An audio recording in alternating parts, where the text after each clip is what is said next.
Hi guys, welcome back to Custer's 7th Cavalry. Today is the third and final installment on the life of Captain Thomas B. Weir. Thank you so much for joining me. We left off with the shattered 7th Cavalry returning to Fort Abraham Lincoln in late September 1876. The first night back, Major Marcus Reno got into a fist fight in the officers' club. When officers, including Tom Weir, tried to break up the argument, Reno threatened them as well.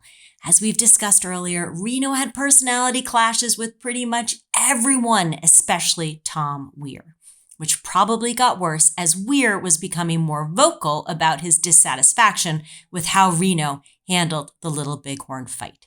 So it's no surprise that Captain Weir was sent east in October 1876 to replace Captain Frederick Benteen, who was on recruitment detail.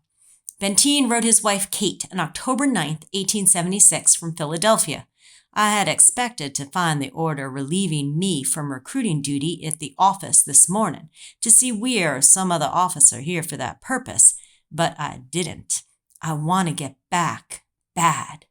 Thomas Weir was on his way. On October 11th, while at the recruitment headquarters in St. Louis, Weir wrote a letter to George Custer's widow, Libby. He revealed he'd spoken frankly with Major Reno.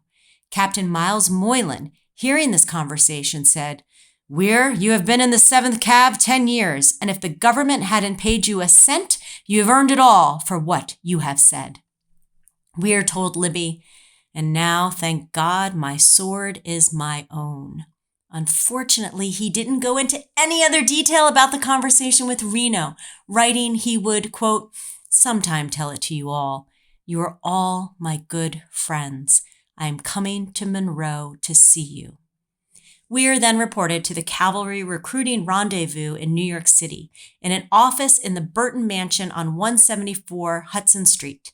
Those who met him there said he was in a state of physical and nervous exhaustion, and he didn't socialize. If you've seen my part 1, you'll remember that Weir had always been very outgoing in the past, so this is a troubling turn. As we discussed with Thomas French, Weir, who lost his closest friends at the Little Bighorn and then had to bury their mutilated and decomposing bodies, was now suddenly separated from the discipline, routine, and entire social fabric that made up his Army frontier life. My friend Nathan shared some insights about Weir's reliance on the 7th Cavalry. Weir once had an orderly, Private John J. Keller of D Company, and a servant, Emma, who cared for him to the degree that they held on to his money and portioned out a little at a time. They wept when he did not come home for fear he was drinking, and when he was drinking, they followed his footsteps to make sure he did not fall. His maidservant was so worried about Weir, she asked Libby Custer to talk to him. And now Weir was in New York City with no one. However, also in New York was the dime store novelist Frederick Whitaker, who was dashing off a biography on George Kuster. Whitaker had been trying to convince members of the 7th Cavalry to talk to him, but none of them, including Weir, replied to his letters. So Whitaker went to Weir's hotel.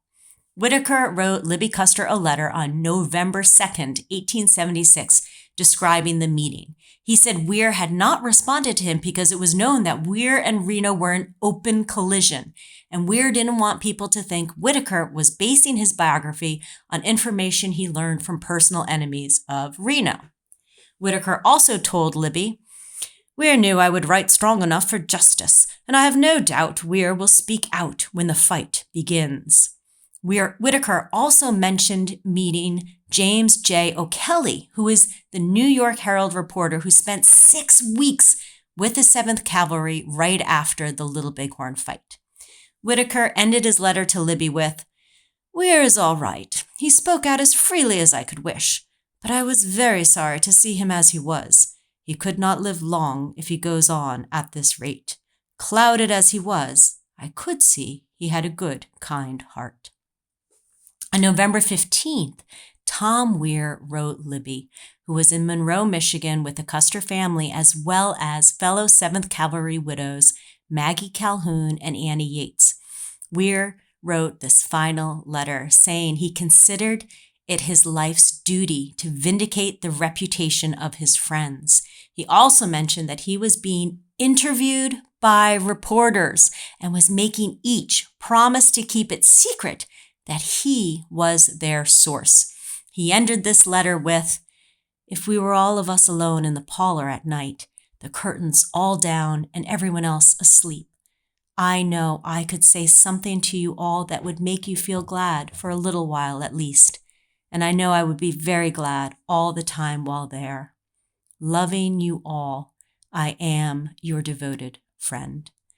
The next few weeks of Weir's life took a turn for the worse. He had become friends with a Dr. S.M. Orton, who said Weir had been unable to sleep or swallow and was having deranged fancies.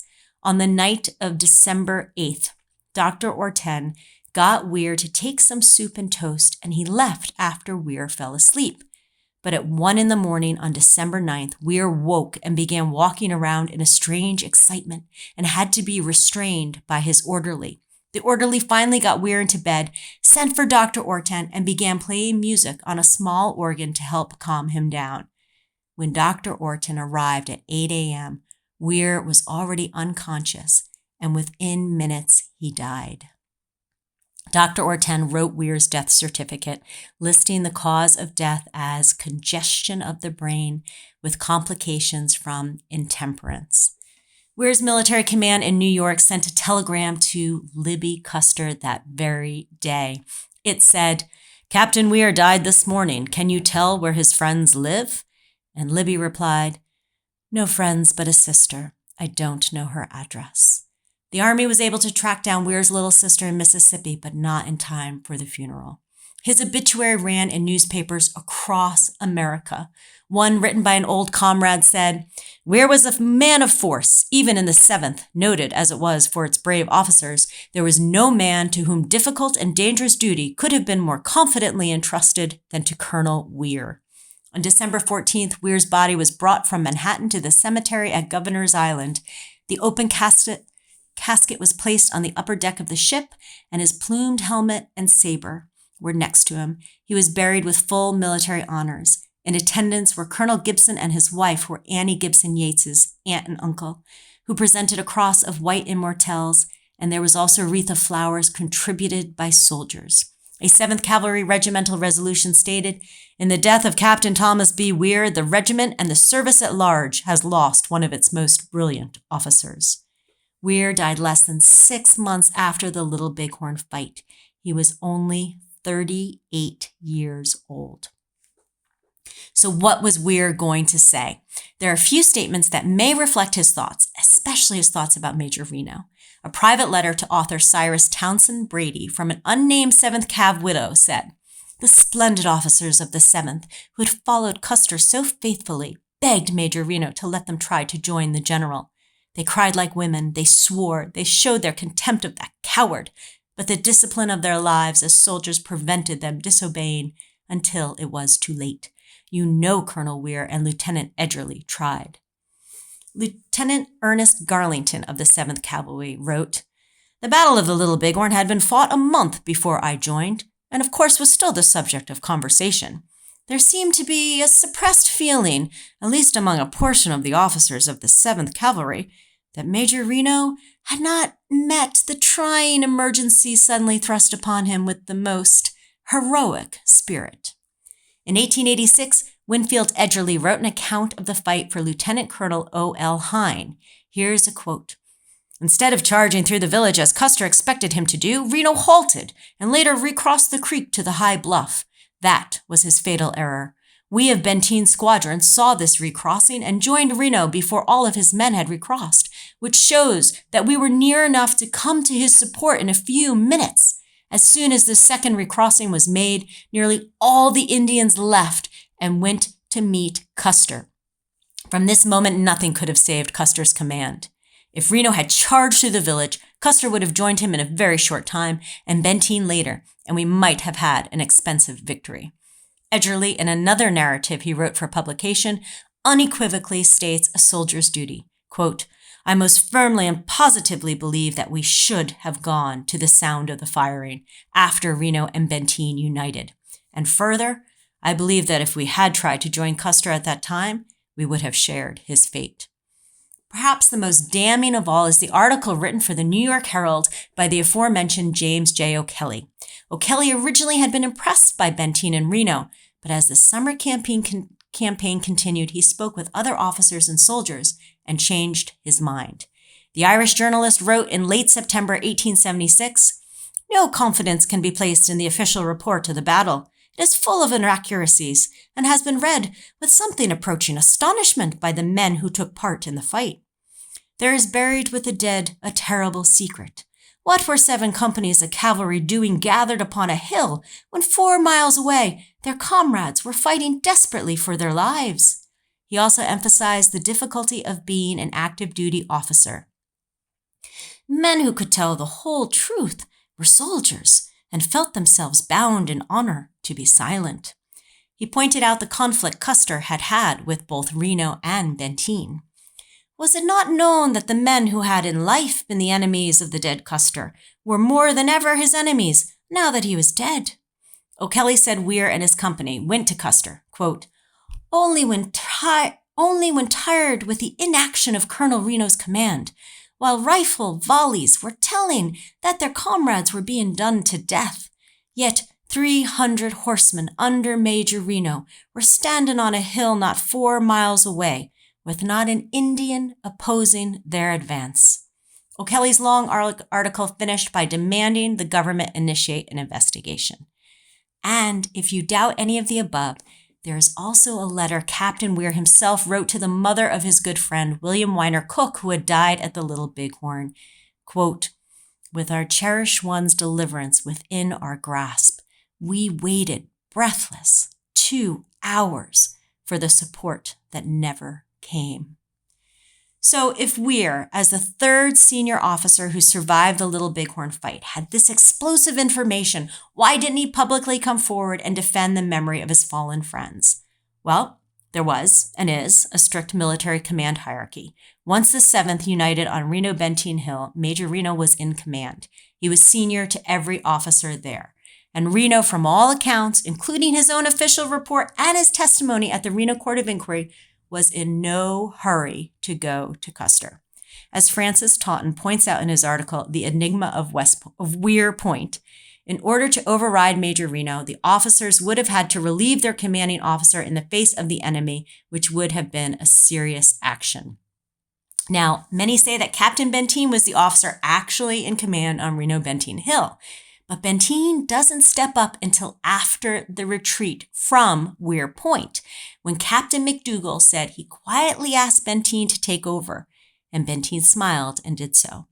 After revealing this, McDougall told the interviewer not to attribute this comment to him. All those years later, McDougall still didn't want to be seen as going against the proper chain of command. And you'll remember that on the night of June 25th, Captain Weir asked Godfrey whose orders he would obey, Reno's or Benteen's. So again, you can see how cautious the officers were about breaking the rules of rank. So it's one thing for Weir at the Battle of Little Bighorn to try to see where Custer might be, or to urge other companies forward more quickly, as he had been doing for the entire day of June 25th, 1876. But Lieutenant Colonel Custer's last order to Captain Benteen was, "Benteen, come on, be quick, big village, bring packs." Custer was demanding Benteen's column and ammunition to join him. He was not demanding one company ride out alone to join him. Weir and others assumed all the companies as a united force would go to Custer together, or at least Weir did until Reno and Benteen turned back from Weir Point, and Weir and the others realized it was now too late.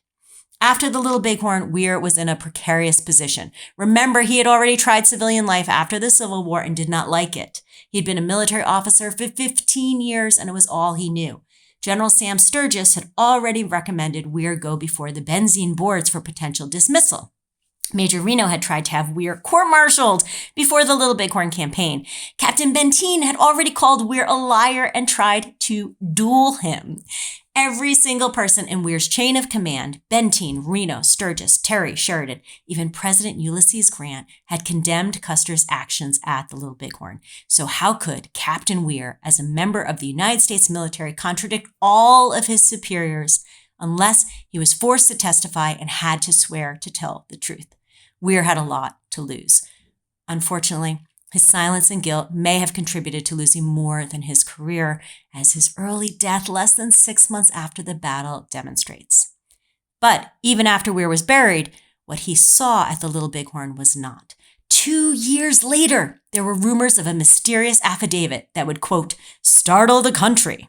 On December 27, 1878, an article said, "The Court of Inquiry ordered to investigate the alleged misconduct of Major Marcus Reno at the Battle of the Little Bighorn will meet on January 6th. One of the officers commanding a company was Thomas B. Weir, who is said to have made and sworn a statement before his death in which he claimed to have been in full view of the Custer fight when he was sent out to reconnoiter during the action, and that he so reported to Reno and urged that help be given his comrades. This statement adds, it is said, that Reno flatly refused to make the move as urged and was openly accused at the time of cowardice by his own officers. Colonel Weir's statement alleges that when he moved out with his company, the sound of the firing from Custer's command was distinctly heard by the whole command, and that the point from which he obtained a view of the battle was not more than a mile or a mile and a half from where Reno's command lay." The sworn statement was placed in the hands of the biographer of the late General Custer, who solemnly promised Colonel Weir not to rest until the matter was officially investigated. Another article said, "That sworn statement of Captain Thomas Weir on the Custer fight was made to O'Kelly of the New York Herald in a tent on the banks of the Yellowstone. It was given under a seal of secrecy, not to be used until Weir was dead. O'Kelly gave the statement to Whitaker." Well, Whitaker never did produce this supposed affidavit, and after the Reno Court of Inquiry found Reno not guilty of cowardice, Whitaker wrote a letter to the Philadelphia Times claiming he, quote, never pretended to have an affidavit from Weir. O'Kelly had already moved back to Ireland, and Whitaker never mentioned that affidavit again. Now we will never know how Weir planned to vindicate his friends.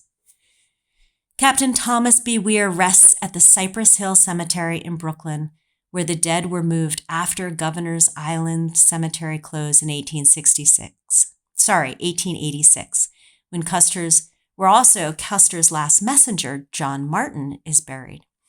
Though I personally wish Weir could be reinterred at the Little Bighorn National Cemetery or at Arlington.